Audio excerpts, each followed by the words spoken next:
Hai, Assalamualaikum sahabat sehat. Ketemu lagi nih sama saya Dokter WSP.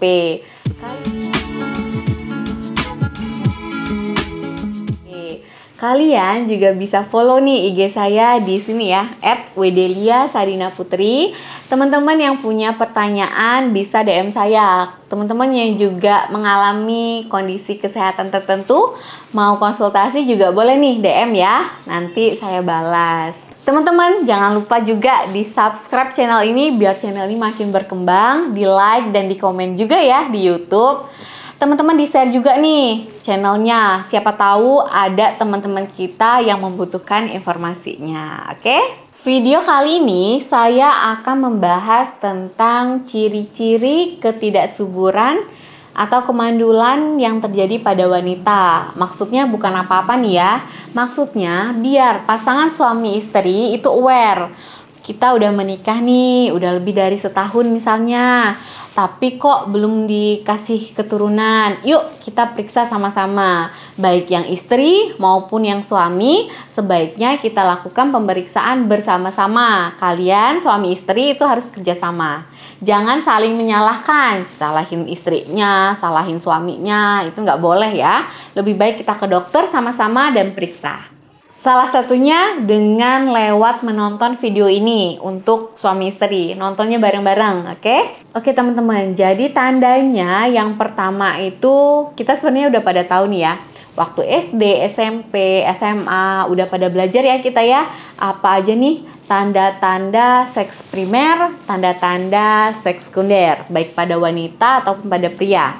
Biasanya yang terlihat secara kasat mata itu adalah tanda-tanda seks sekunder, perkembangan dari seks sekunder itu yang terlihat kasat mata.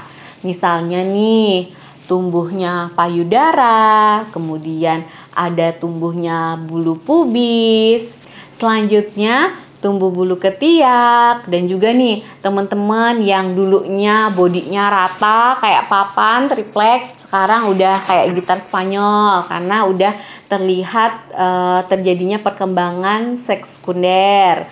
Kemudian bisa juga nih sudah terjadi menstruasi ya untuk wanita.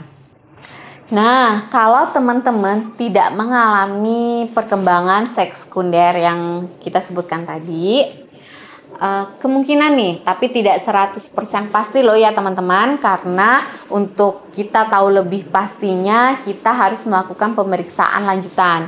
Kemungkinan apabila teman-teman tidak mengalami perubahan seperti tadi, itu adalah salah satu tanda-tanda ketidaksuburan. Sign yang kedua atau tanda yang kedua nih teman-teman, kita mengalami gangguan menstruasi. Nah, untuk gangguan menstruasi ini ada banyak nih teman-teman. Kita bahas satu-satu ya. Yang pertama, belum mengalami menstruasi. Biasanya usia rata-rata remaja mengalami menstruasi itu sekitar 12 tahun sampai 16 tahun. Tetapi apabila kita belum mengalami juga menstruasi, ya gimana teman-teman mau hamil? Karena nggak terjadi ovulasi, sel telurnya nggak mateng gitu ya. Terus ada juga nih teman-teman kita yang nanya, "Dok, emang kalau udah menikah ada ya dok yang belum menstruasi?" Tadi kan usia rata-ratanya kan 12 sampai 16 tahun ya teman-teman. Tetapi ternyata ada juga nih untuk kasus-kasus tertentu, tapi biasanya sangat jarang terjadi nih teman-teman. Dia udah nikah tapi belum menstruasi juga, itu ada. Biasanya terjadi gangguan hormonal pada orang tersebut. Selain itu ada juga nih kasus teman-teman kita yang memang ada masalah pada selaput darahnya atau himennya. Biasanya disebut dengan himen imperforate atau himen imperforata, di mana selaput darahnya ini nggak berlobang teman-teman. Jadi rongga vaginanya itu nggak kelihatan lobangnya karena tertutupi dari himen atau selaput darah tadi. Biasanya ini bawaan dari lahir ya teman-teman. Itu juga nih buat orang tua, para ibu itu dilihat kalau anaknya yang perempuan kok usia segini nih, udah lewat kayaknya batasan untuk menstruasi kok belum menstruasi. Dicek, Bu, dicek. dilihat apakah anak kita mengalami kelainan organ atau memang mengalami gangguan hormonal ya. Jangan didiem-diemin aja. Jadi kalau kita tahu deteksinya lebih awal nih, jadi kan udah tahu nih tindakan selanjutnya. Nanti sebelum menikah juga anaknya udah baik kondisinya gitu. Terus buat kalian juga para remaja yang belum menikah juga jangan malu ngasih tahu ke orang tua. Bu, ma, bun, ma atau siapa aja, bu, kok saya belum menstruasi juga nih ya. Kadang mungkin orang tuanya sibuk nih nggak nanya. Kita aja nih remaja putri nih kasih tahu ke orang tua. Selanjutnya gangguan dari siklus menstruasi atau siklus haid-nya. Dok, saya ada nih dok tanda seks sekundernya. Bagus. Kemudian saya juga menstruasi kok dok. Tapi saya udah berapa tahun menikah, nggak hamil juga nih dok. Suami saya udah diperiksa dok. Suami saya juga bagus dok. Dokter nanya ke kalian. Oh gitu bu. Kalian menstruasinya tiap bulan nggak bu? Lancar nggak bu? Ternyata si pasien jawab, enggak dok, saya menstruasi sih dok, tapi biasanya 4 bulan sekali, atau setahun 3 kali, setahun 2 kali. Lah, itu kemungkinan teman-teman masalahnya terjadi gangguan dari siklus menstruasinya. Karena normalnya siklus menstruasi itu 28 hari sampai 35 hari. Walaupun setiap bulannya itu berbeda ya teman-teman, kadang 27, pokoknya rata-rata segitu. Kalau ternyata masih konsisten seperti itu siklus menstruasinya masih normal ya. Jika kalian mengalami gangguan menstruasi nih, mensnya loncat-loncat, kadang bulan 3 mens, bulan 8 baru mens lagi, itu kemungkinan kalian mengalami gangguan hormonal. Biasanya gangguan hormonal yang sering terjadi itu adalah PCOS atau Polycystic Ovarium Syndrome. Tanda dari PCOS ini biasanya berjerawat, kemudian tumbuh bulu atau cenderung berbulu yang lebih banyak dibandingkan wanita biasa, ada kumis seperti itu. Kemudian bisa juga teman-teman mengalami obesitas ataupun terlalu kurus, itu juga salah satu dari tanda terjadinya gangguan hormonal PCOS ini. Banyak lagi sih tanda-tanda lainnya. Nanti di next video kita bahas yang tentang PCOS ya teman-teman. Jadi jika kalian memiliki tanda-tanda seperti tadi, kita harus aware nih. Istri, suami harus aware. Yuk kita gimana nih Pak suami? Gimana nih kita cari solusi yuk sama-sama. Biar yang kita harapkan kehamilan itu bisa terjadi gitu ya. Yang ketiga masih masalah menstruasi tadi ya teman-teman. Nah yang ketiga ini, dok saya kok kalau setiap menstruasi ini perutnya sakit banget. Terus kalau darahnya yang keluar itu gelap dok, bergumpal-gumpal dok. Nah itu biasanya terjadi ketika kita mengalami gangguan yang namanya endometriosis. Endometriosis ini terjadi ketika jaringan endometrium atau lapisan pada dinding rahim itu tumbuh di luar dari rahimnya. Dan itu biasanya memang akan menyebabkan nyeri pada saat menstruasi. Itu perutnya sakit banget gitu.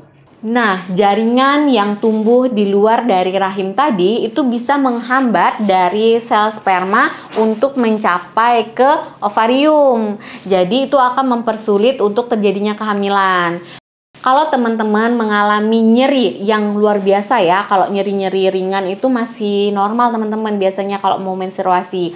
Kalau nyerinya sakit banget pada saat menstruasi itu jangan lupa teman-teman konsultasi langsung ke dokter biar dilakukan pemeriksaan USG ya. Yang ketiga, BB naik atau turun secara drastis. Kalau berat badan kita turun atau naik secara drastis, itu teman-teman bisa menyebabkan gangguan hormonal pada tubuh kita dan itu bisa menyebabkan juga gangguan ketidaksuburan pada wanita. Kalau BB kita itu turun secara drastis atau naik secara tiba-tiba, itu menandakan tubuh kita akan mengalami gangguan hormonal dan itu merupakan masalah pada kesuburan ya teman-teman. Untuk beberapa wanita yang mengalami kenaikan berat badan secara drastis, itu biasanya sering terjadi itu seperti tadi teman-teman, PCOS ya penyebabnya, Polycystic Ovarium Syndrome. Nah, PCOS ini akan membuat ketidakseimbangan pada hormon di dalam tubuh, sehingga bisa menyebabkan berat badan kita naik secara drastis ataupun turun secara drastis. Berdasarkan penelitian nih teman-teman, karakteristik dari salah satu wanita yang tidak subur itu adalah obesitas. Tapi nggak semua ya teman-teman, banyak faktor penyebab dari obesitas. Nah yuk mulai sekarang kita kontrol berat badan kita supaya masih di ambang IMT normal. Kemudian nggak terlalu kurus, nggak juga terlalu gemuk. Dan kalau teman-teman yang mau diet, kita diet secara alami ya. Saya juga sedang dalam proses penurunan berat badan nih teman-teman. Semoga kita selalu sehat ya. Yang keempat, menopause dini. Biasanya gejala yang keempat ini orang lain nggak kelihatan nih teman-teman. Hanya kita aja nih yang bisa merasakannya. Menopause dini ini biasanya terjadi pada wanita usia kurang dari 40 tahun.